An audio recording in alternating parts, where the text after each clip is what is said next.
Hi, everyone. I'm Omar Villafranca. Thanks for joining us. President Trump's Senate impeachment trial will pick up steam next week, and he has until 6 p.m. tonight to respond to a summons to appear during it. Now, the president's legal team and House impeachment managers have a very busy weekend as they prepare for the upcoming trial. But President Trump is spending most of it at Mar-a-Lago, his resort in Florida. Nikole Killion has the latest. As President Trump arrived at West Palm Beach on his way to attend a high-dollar fundraiser at his Mar-a-Lago resort Friday night, the White House released a list of who will represent him at his upcoming Senate trial. Leading the team, White House counsel Pat Cipollone and Mr. Trump's private attorney, Jay Sekulow. We're ready to get this behind us. The roster includes half a dozen attorneys, including constitutional law professor Alan Dershowitz. I've been asked to prepare and deliver the case, the constitutional case against impeachment that benefits the president.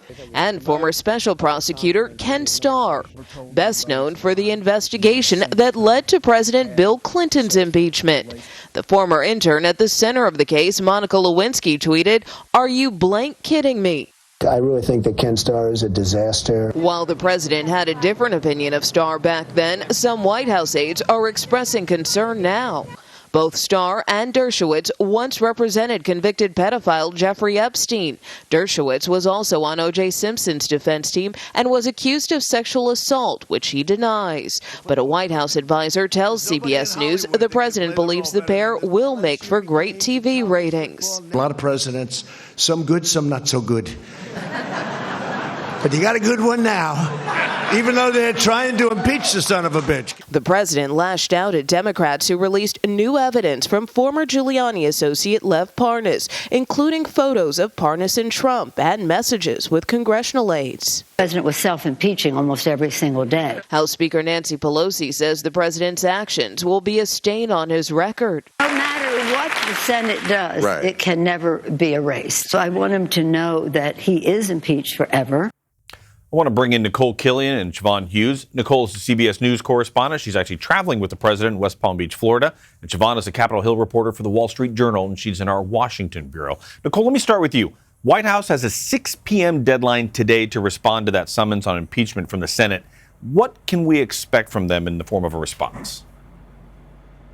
Well, Omar, this will basically be an answer to the articles of impeachment. In essence, a formal pleading to those two articles, which are abuse of power and obstruction of Congress. So in essence, this will be a response to the Senate summons in this upcoming impeachment trial. But keep in mind, this isn't the only deadline that the White House faces. The president's legal team will also be facing a Monday deadline to submit a legal brief outlining the president's defense. Meanwhile, over on Capitol Hill, you have House impeachment managers that will also be working on their own trial brief, which is due at 5 p.m. today.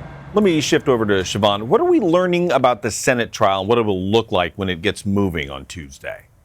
The design of that trial is very much in process right now. We're going to see a formal organizing resolution laying out the procedures, and then that can be amended when we get in on Tuesday. Right now, we know there are discussions about having 24 hours of opening arguments for each side, but also a discussion about limiting those 24 hours so that they are spread out over no more than 2 days, meaning this could be a very condensed trial at the beginning.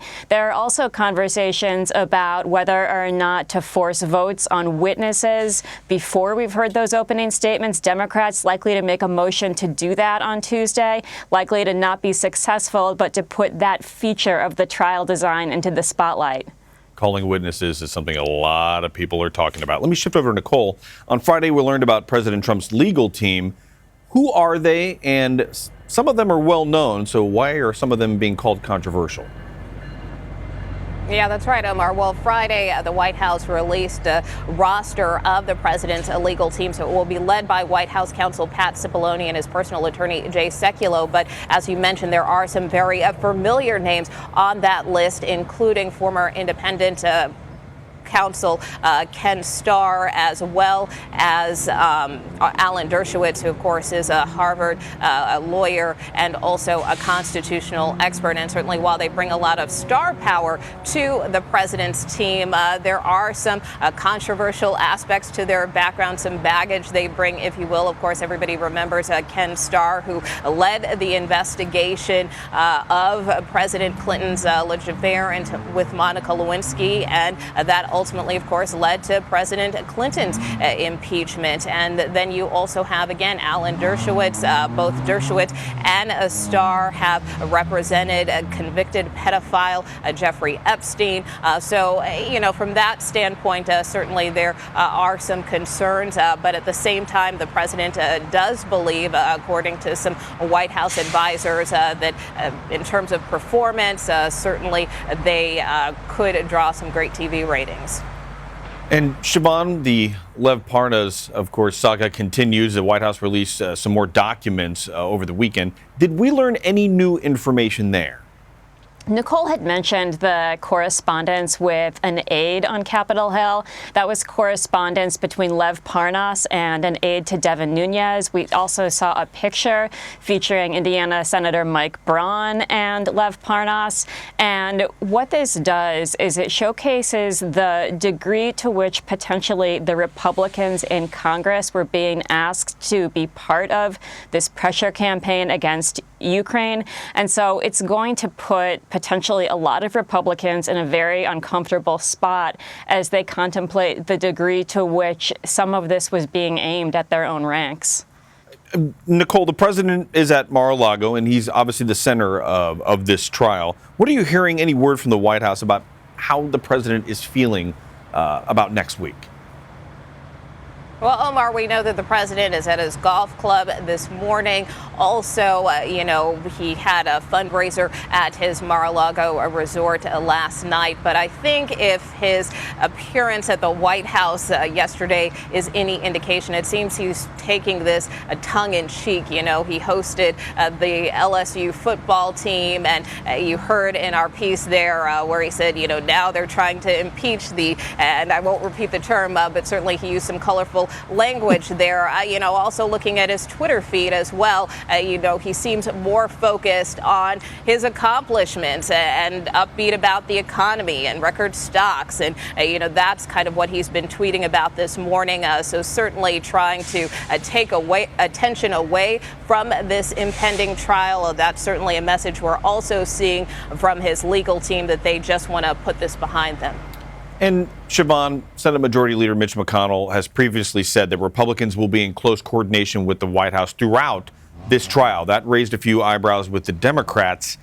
But do you think that we're going to see a united Republican Party, or could there be a few Republicans that maybe vote the other way?